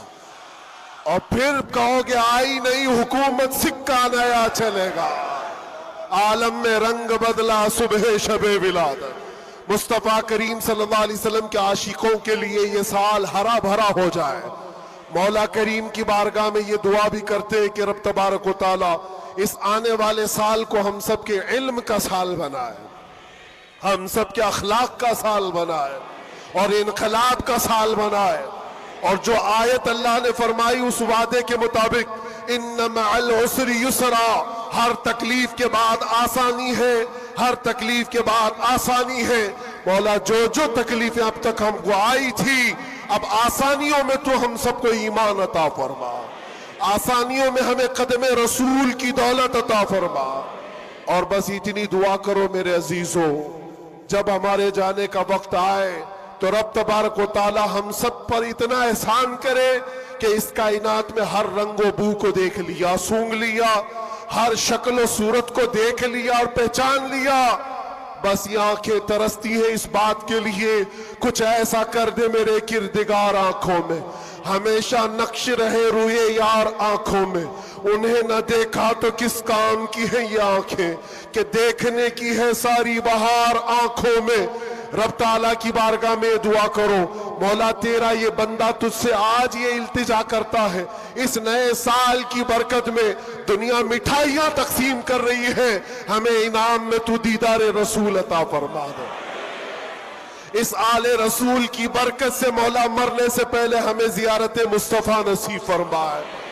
وہ شکل و صورت مصطفیٰ جو آنکھوں میں بس جائے تو دنیا کا حسن ہیچ ہو جائے.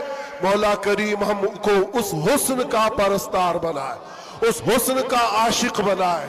عزیزان گرام وقار, آخری باتیں یہ خاص طور پر یہ نئے سال کی جو رات ہے, جا کر کے یہاں سے کوئی عیاشی کے اڈے پر نہیں جانا, کبھی کوئی گناہوں کی طرف نہ جائے ورنہ تمہاری یہ ساری محفل فضول ہے. تم نے سال کا آخر بھی اللہ کے ذکر میں بنایا ہے اور سال کا شروع بھی اللہ کے ذکر میں ہے. 12 سے پہلے بھی اللہ کا ذکر کر رہے تھے, 12 کے بعد بھی تم نے سال کا آخر بھی محفل رسول میں گزارا, سال کی ابتدا بھی محفل رسول میں گزاری. اور ہو سکے تو کل روزہ رکھ لینا, جس کو طاقت ہو رکھ لینا, نفل ہے, تاکہ سال کی ابتدا اللہ کے اس روزے سے ہو اور اللہ کریم اس روزے کی برکت سے ہم سب کا پورا سال اچھا کرے. یہاں سے کوئی اڈوں پر تو نہیں جائے گا انشاءاللہ, کوئی اگر جا بھی رہا ہو تو اس کو روک لینا. آج کی رات دنیا عیاشیوں کے اڈے سجائی ہے, رات بھر یہاں پر شراب عام ہو چکی ہوگی, زنا اور کلب اور بار سب سج گئے ہوں گے. لیکن کیا یہ تمہارے لیے اللہ کا احسان اور انعام نہیں ہے کہ ان کروڑوں میں سے اللہ نے اٹھا کر تمہیں اپنے گھر میں بٹھایا؟ اور ایک بات یاد رکھو, مجھے کسی سے ملنا ہے تو دن میں مل لیتا ہوں, ٹائم کب دیتے ہیں, دوپہر میں آ جاؤ, شام میں آ جاؤ. لیکن کوئی خاص ہوتا ہے تو ہی رات کے 12 بجے ملتا ہے. بہت رات میں خاص لوگوں سے ہی ملنے کا موقع نکالا جاتا ہے, ورنہ تو سب کو ٹرکا دیا جاتا ہے. میرے عزیزوں, رات کے 12 بج رہے ہیں اور رب تعالیٰ تمہیں اپنی ملاقات کے لیے یہاں بلایا, یہ بخشش کے لیے بلایا گیا ہے, یہ رحمت کے لیے بلایا گیا ہے. تو یہاں سے جھولیاں بھر کر کے جاؤ, اور دعاؤں کی قبولیت کے لیے مستجاب الدعوات شخصیت ہمارے پاس ہے. رسول پاک صلی اللہ تعالیٰ علیہ وسلم کی آل موجود ہے. اور یقیناً آج کی محفل پر میں دیکھ رہا ہوں یہ جو رنگ جمع ہوا ہے, یہ جو بھیڑ ہے, یہ ضروری نہیں صرف انسانوں کی بھیڑ ہے, یہ ضروری نہیں ہے کہ صرف لوگوں کی مدن پورا والوں کی بھیڑ ہے. تم تو پہچانتے بھی نہیں کتنے اللہ کے فرشتے آتے ہیں محفلوں میں, تم جانتے بھی نہیں. یہ رب تبارک و تعالیٰ کی رحمت کے فرشتے آتے ہیں. اور یہ محفلوں کو ہلکا نہ لو میرے عزیزوں, یہ محفل ہلکی نہ سمجھو, یہاں سے بخشش کے وعدے ہوتے ہیں، کتنوں کی دنیا بدل دی جاتی ہے، کتنے تو یہاں سے توبہ کر کے اٹھتے ہیں، کتنے تو علم کا عہد لے کر کے جاتے ہیں۔ اس لیے مجھے یہ یقین ہے اللہ کی ذات سے کہ آج 2025 کی ہماری یہ پہلی محفل کو مولا تعالیٰ 100 بار بارآور فرمائے گا، اور عشق رسول کی دولت عطا فرمائے گا، عشق رسول کی کمال کی دولت اللہ ہم سب کے سینوں میں عطا فرمائے گا۔ اور باقی رہے جو حالات، اس سے ڈرنا نہیں ہے، جمے رہنا ہے، کھڑے رہنا ہے، اور ناموس مصطفیٰ پر کسی سے سمجھوتا نہیں کرنا ہے، اور کوئی غیر قانونی کام بھی جذبات میں آ کر کے اچھل کود کرنے سے نہیں ہوتا، ہوش و حواس کے ساتھ، ہوش و حواس کے ساتھ۔ حضور پاک کی محبت صرف اور صرف جوش سے نعرے لگانے کا نام نہیں ہے، ہوش و حواس کے ساتھ کھڑے ہونا اور دنیا کو جواب دینا۔ ہم بھی جو یہ بولتے ہیں، لوگوں کو ایسا لگتا ہے صرف جوش میں بولتے ہیں، یہ صرف جوش میں بولتے ہیں۔ ہاں بولتے تھے، لیکن اب ہوش میں بھی بولتے ہیں، ہوش میں بھی بولتے ہیں، اور ڈر کر کے نہیں، بلکہ اس لیے کہ حضور پاک صلی اللہ تعالیٰ علیہ وسلم کی امت کی خدمت کرنی ہے، حضور کے ناموس کے لیے کام کرنا ہے۔ اس لیے آپ بھی ہوش سے کام لیں گے، کوئی بھی سر پھرا اٹھ کر کے الگ ایسی ویسی حرکت نہ کریں۔ حضور کی محبت یقیناً امتحان لیتی ہے، لیکن اپنے آپ کو ہلاکت میں ڈالنے کی اجازت بھی نہیں دیتی، اپنے آپ کو یا قوم کو ہلاکت میں ڈالنے کی اجازت نہیں دیتی۔ اب یہ بات نعرہ تکبیر، نعرہ رسالت، آپ بیٹھے رہے، آپ لوگ بیٹھے رہے۔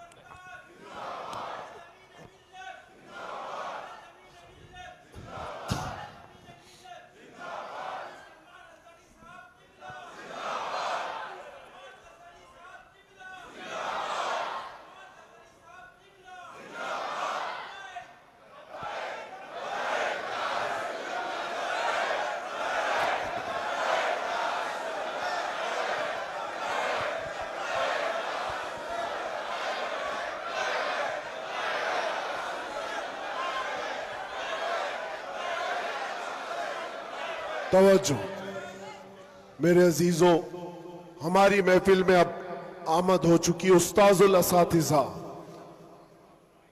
فخر الاماثل، ہزاروں علماء کے استاد حضرت العلام مولانا مفتی مسعود احمد برکاتی صاحب قبلہ، استاذ الجامعۃ الاشرفیہ مبارک پور۔ یہاں پر تشریف ہے، ہمارے دادا استاد بھی ہیں، اور انشاءاللہ العزیز آپ ان کو سنیں گے۔ اور اب ہمارا وقت ہو گیا۔ مسئلہ بھی یہ ہے، پانی جب آ جاتا ہے تو تیمم ٹوٹ جاتا ہے۔ اب یہ تیمم تھا جو ٹیمپرری آپ کے پاس چل رہا تھا، اب پکا پانی آپ کے پاس ہے، آپ کو انہیں سننا ہے۔ بس اس شعر کے ساتھ میں اپنی گفتگو کو ختم کرتا ہوں۔ لب لباب حاصل کلام، خلاصہ گفتگو یہ ہے کہ محمد سے وفا تو نے تو ہم تیرے ہیں۔ یہ جہاں چیز ہے کیا، یہ سیاست چیز ہے کیا، یہ جائیداد و دولت چیز ہے کیا؟ ارے تو تمہارے لیے لوح و قلم ہے تو یہ سب دنیا چیزیں کیا؟ لوح و قلم تیرے ہیں، شرط یہ ہے کہ تم حضور پاک کی غلامی میں آؤ۔ محبت مصطفیٰ صرف زبانی نہیں، عمل سے آؤ گے، اور اس کے بعد پھر دیکھنا حالات آئیں گے اور ٹکرا کر چلے جائیں گے۔ تھوڑی دیر کی بات ہے، پھر میں بات کروں گا تو شعر کی طرف آ جاؤں گا۔ بس یہاں پر ختم کرتا ہوں، کچھ دیر کی بات ہی ہے۔ انشاءاللہ العزیز ہمارا وقت تو ہے ہی اور آئے گا بھی، انشاءاللہ العزیز ہر چیز اچھی ہوگی، کیونکہ اللہ کا وعدہ ہے وَلَلْآخِرَةُ خَيْرٌ لَكَ مِنَ الْأُولَىٰ۔ اللہ نے قرآن میں فرمایا لوگوں کو ایسا لگ رہا تھا کہ یہ میں نے شعر میں چیلنج کیا، دعویٰ کیا ہے، یہ رب کا اعلان ہے۔ اللہ نے اپنے نبی سے کہا ہے اے رسول آپ کا ہر آنے والا سال، ہر آنے والا وقت پہلے سے زیادہ بہتر ہوگا، آنے والا وقت پہلے سے زیادہ بہتر ہوگا۔ پھر انشاءاللہ ہم اللہ کے اس فرمان پر کیوں نہیں کہہ سکتے ہمارا دور آئے گا، ہے اور آئے گا انشاءاللہ۔ اللہ کریم ہم سب کو کہنے سننے سے زیادہ عمل کی توفیق عطا فرمائے۔ وآخر دعوانا الحمدللہ رب العالمین، لبیک یا رسول اللہ۔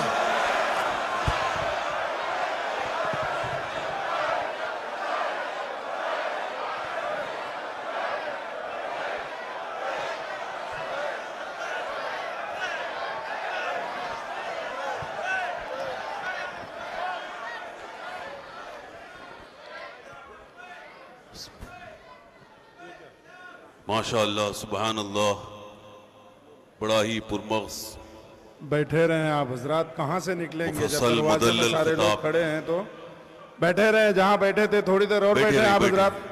بآخری کڑی ہے ہماری اس اجلاس کی، نکلنا کیسے چاہ رہے ہیں آپ لوگ؟ کیسے نکلیں گے جب بلکہ میں دروازے بند ہیں؟ ایک خاص بات آپ کو بتا رہا ہوں۔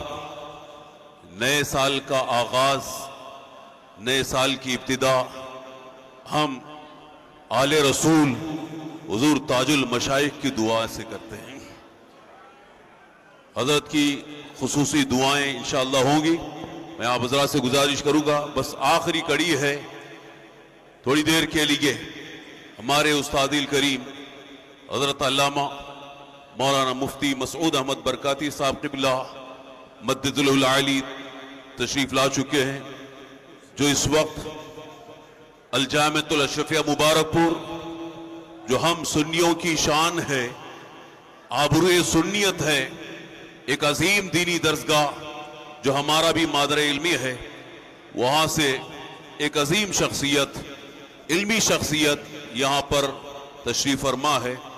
آپ حضرات ان کو بھی سنیں اور آپ کا بھی پیغام انشاءاللہ آپ کے دلوں میں انقلاب پیدا کرے گا۔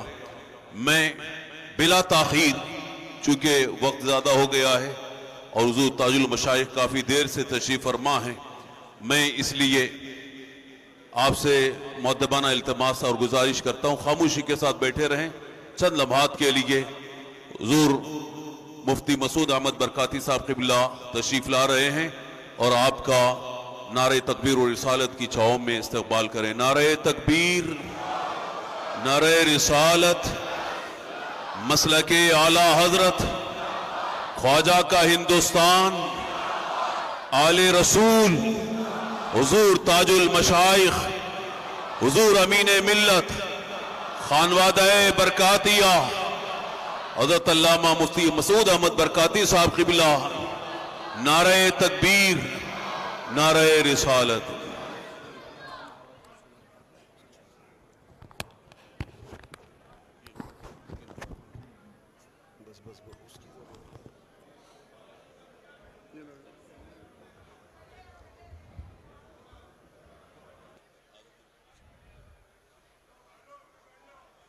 بیٹھ جائیں آپ لوگ، بیٹھ جائیں۔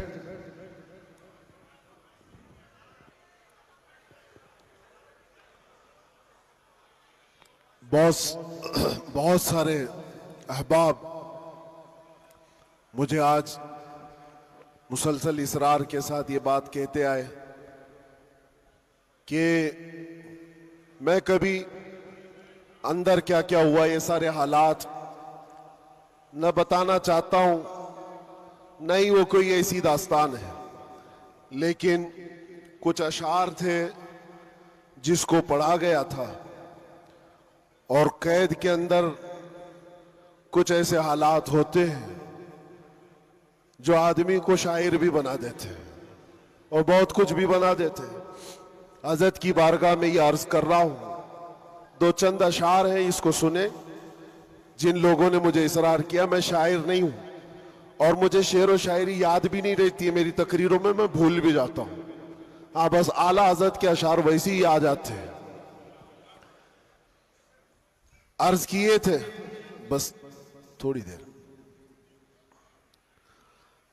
داستان غم سناؤں قید زنداں کی میری، وحشت ظلم و ستم سے کب کپائی جاں میری، وحشت ظلم و ستم سے کب کپائی جاں میری۔ کیا ہے آزادی بتاؤ، کون ہے آزاد اب؟ کیا ہے آزادی بتاؤ، کون ہے آزاد اب؟ ہو گئی لمبی سزا ایک شعر پڑھتے ہی میری، ہو گئی لمبی سزا ایک شعر پڑھتے ہی میری۔ جرم ہے بس یہ میرا، حق بولتا ہوں برملا، جرم ہے بس یہ میرا، حق بولتا ہوں برملا۔ چاٹنا تلوے کسی کی ہے نہیں فطرت میری، چاٹنا تلوے کسی کے ہے نہیں فطرت میری۔ اور لوگوں کو پتہ بھی ہوگا، جب یہاں مجھے لینے آئے تھے ہمارے رشتہ دار اور بہت بڑی جماعت میں آئے تھے، قید کے دن کا وہ منظر اور عزیزوں کا سمندر، قید کے دن کا وہ منظر اور عزیزوں کا سمندر، دیکھ کر گھبرا گیا طاغوت بھی عزت میری، دیکھ کر گھبرا گیا طاغوت بھی عزت میری۔ جانچ میں میری کسی شعبے نے چھوڑی نہ کسر، کوئی شعبہ بچا نہیں، جتنے ڈپارٹمنٹ تھے سب نے لگا دیا۔ اس کو عرض کرتے، جانچ میں میری کسی شعبے نے چھوڑی نہ کسر، بات آئی ہر طرف سے جرم تھا غیرت میری، بات آئی ہر طرف سے جرم تھا غیرت میری۔ ہر سپاہی پوچھتا تھا پاؤں کے نیچے بٹھا کر، یہ دن ہم نے دیکھے کنٹینیو، ہر سپاہی پوچھتا تھا پاؤں کے نیچے بٹھا کر، کیوں نہیں ڈرتا ہے دیکھ کر ہیبت میری، کیوں نہیں ڈرتا ہے دیکھ کر ہیبت میری۔ بولتا میں صاحب جی کیا کہوں لگ جائے گی، بولتا میں صاحب جی کیا کہوں لگ جائے گی۔ آج ہے بس وقت تمہارا یاد رکھنا بات میری، آج ہے بس وقت تمہارا یاد رکھنا بات میری۔ بیڑیاں پہنا کے مجھ کو لا کے ڈالا جیل میں، سخت پیرا سنتری کا بڑھ گئی حیرت میری۔ چھوٹی سی ایک کوٹھری تھی اور دروازے بھی بند، قبر کا منظر لگے گزری تھی ایسی رات میری، رات تھی کٹتی نہیں دن لگے ہفتے کے بھر، رات تھی کٹتی نہیں دن لگے ہفتے کے بھر۔ قیدیوں کو دیکھ کر بڑھتی تھی پھر وحشت میری، جی کبھی کھانے کو کرتا ہی نہیں تھا جیل میں، جی کبھی کرتا ہی نہیں تھا، جی کبھی کھانے کو کرتا ہی نہیں تھا جیل میں۔ یوں بھی ہر دن ہو گئی روزے کی عادت میری، یوں بھی ہر دن ہو گئی تھی روزے کی عادت میری۔ اہل خانہ کی وہاں پر یاد آتی تھی بہت، اور عزیزوں کی محبت جو کمائی تھی میری۔ میرے استاد اور بھائی، میرے شاگرد اور عزیز جیل میں آئے تھے ملنے، لگ رہی تھی عید میری، جیل میں آئے تھے ملنے لگ رہی تھی عید میری۔ قید کا غم جب بڑھے تو یاد کرتا تھا میں یہ، قید کا غم جب بڑھے تو یاد کرتا تھا میں یہ، بزرگوں سے سخت بڑھ کر تھی نہیں حالت میری، بزرگوں سے سخت بڑھ کر تھی نہیں حالت میری۔ گر کے سجدے میں خدا سے گڑ گڑاتا تھا بہت، جانتا ہے وہی بس ایک قید کی حالت میری۔ مصطفیٰ کو یاد کرنا تھی میرے غم کی دوا، مصطفیٰ کو یاد کرنا تھی میرے غم کی دوا۔ غم بدل جاتے خوشی میں دیکھ کر قسمت میری، غم بدل جاتے دیکھ کر قسمت میری۔ فخر ہے اس بات پر قیدی بنا اس نام پر، لبیک یا رسول اللہ، فخر ہے اس بات پر قیدی بنا اس نام پر یہ تو ہے سنت بلالی بن گئی قسمت میری یہ تو ہے سنت بلالی بن گئی قسمت میری اس کے بعد پھر ہم نے جم کر یہ کہا تھا ہاتھ میں بیڑی ہی کیا ڈال دو گردن میں بھی اب ہاتھ میں بیڑی ہی کیا ڈال دو گردن میں بھی اب ہے انہی کے نام کا سب زندگی اور موت میری ہے انہی کے نام کا سب زندگی اور موت میری جب ہوا احساس مجھ کو بات کا زندان میں اس بات کا زندان میں چھٹ گیا غم اور ڈر پھر بڑھ گئی جرت میری چھٹ گیا غم اور ڈر پھر بڑھ گئی جرت میری اور آخری شعر اس لیے کرتا ہے اعلان جھوم کر سلمان اب یہ خلاصہ ہے اور پوری داستان اس میں